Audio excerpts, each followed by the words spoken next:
Hey everybody, Eric Meyer, NASA Great Lakes Chief Instructor. I am doing another video on understanding real basic stuff.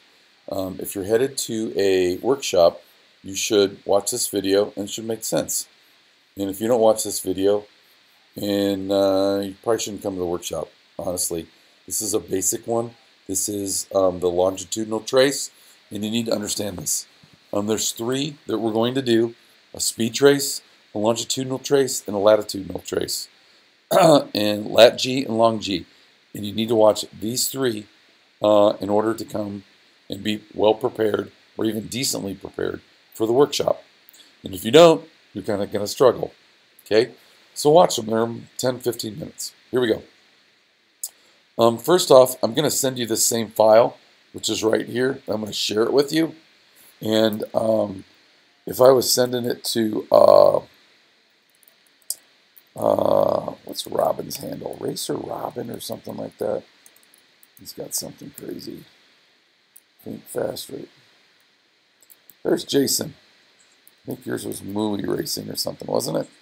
Yeah, right there. If I was sending it to Jason, which I'm going to do right now, and just send it to him. You got to be on here on Track Attack for me to be able to send you that file, which is the same as this, so you can play around with it and understand it. Guys, we're going to use the same file in our training class, so you get familiar with it and watch this video. By the time you get to class, you're like, yeah, that looks familiar. I get it. I understand. Okay?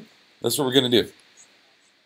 And I find that, this is NCM, and I find that the best video to, the best track to train somebody on and teach them data acquisition is the one they just went to, the track event, because they're most familiar with it, right? So here we go.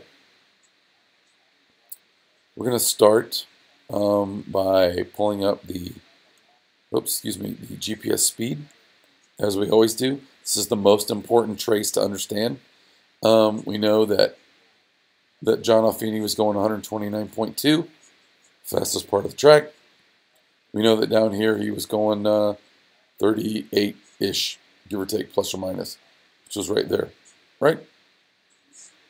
We know that this is braking and this is acceleration, right? We know that right here by the shape of this speed trace, not the magnitude, but the shape, that those are the S's right there, right? Because they right before the long straight. It's the S's. We also know that this is that little switchback going into turn one, right? All this stuff makes sense if you keep looking at it. We know that this is a brake zone, right? And we punch it a little bit. There's a big old brake zone, right? That's what that says. We know that this is the top of the hill that we're braking. In this case, it's over braking. I'm going to show you that a little bit. And we know right there is the sinkhole. So we should know that, but I'm reinforcing it because this stuff is it's best digested when you keep getting reinforced. So welcome long G or longitudinal G. Here's how this works. This black line means we're neither accelerating or decelerating. So that means that any values above this line, in this case 0.31 Gs, they're accelerating. They're positive longitudinal Gs. Conversely or inversely, down here is a negative G, and it means we're decelerating, right? Even right here, when this is below the line, look right above it. Look at the long G's below us. We're still, even though this is headed up, we're still decelerating to the point right here where it's a wash, right? There, apologies, technical difficulty. Right here, where it crosses over, right there, the car is neither accelerating or decelerating for all basic introduction to data acquisition purposes. We know when this line is above, it's accelerating. How do we know that? Because this line's going up, speed trace, right? Anything above this is the car's accelerating. Notice down here is accelerating at a lesser rate than over here. This is 0.3 G's, positive G's of acceleration. Down here is half of that, 0.1413. And that's for a number of reasons. Largely the drag associated with the arrow at 110 miles an hour, and that John has a big-ass wing and a splitter, and he's getting some downforce effect the faster he goes. He doesn't have much drag when he's coming out here, right? Plus, the car's coming out, and it's geared better, and it's full-on Monty, right? Throwing you back. Your back of your helmet's hitting your headrest. Not so much up here, right? So we know that above this line, car's accelerating. Might be accelerating less right here, but it's still accelerating. Okay? We're going to go to another area on the track. We're going to go to right here.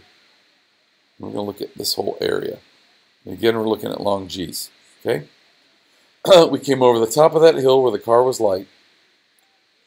Here's our speed trace. And for some reason, the car is adding a lot of throttle, or G.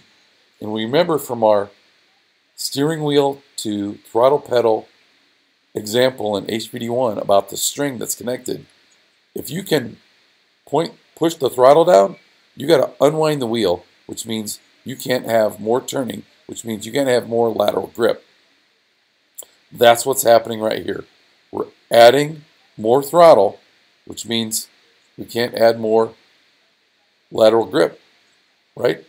Quite frankly, it means we're going too slow. So what do? We overslow the car. Look at the longitudinal acceleration. And I say we overslowed the car because right here we can go to more throttle. Guys, if we were really hoofing the car, why did we slow the car down to 60.9 when we're at apex at 63? And we could probably go even faster, to be honest with you, like 65. Why did we overslow the car by 5 miles an hour? Why did we do that? We didn't do it on purpose. We didn't know. Half of this, guys, is you just don't know. You haven't tried it yet.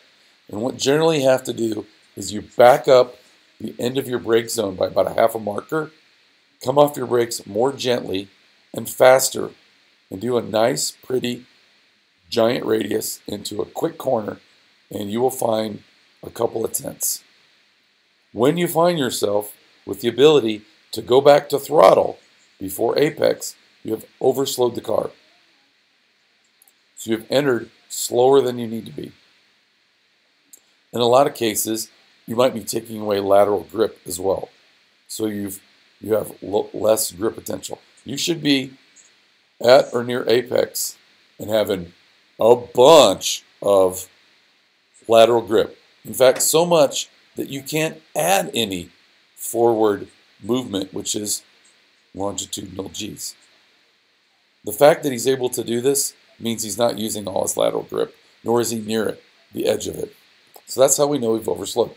On a positive note, look over here. This is a long corner of a tight radius. Please notice over here that he doesn't have the ability to add a bunch of throttle. At least he doesn't show it here. So we have the absence of adding a whole bunch of throttle, which is a good sign. So I would say, nice job using a lot of non-throttle. You didn't overslow in here. Now there might be more lateral grip, but that's not what longitudinal trace is telling us. Okay? We're going to look at one more area of this and then call it quits for longitudinal G. We're going to look, what would be kind of interesting? Let's see what we got in here.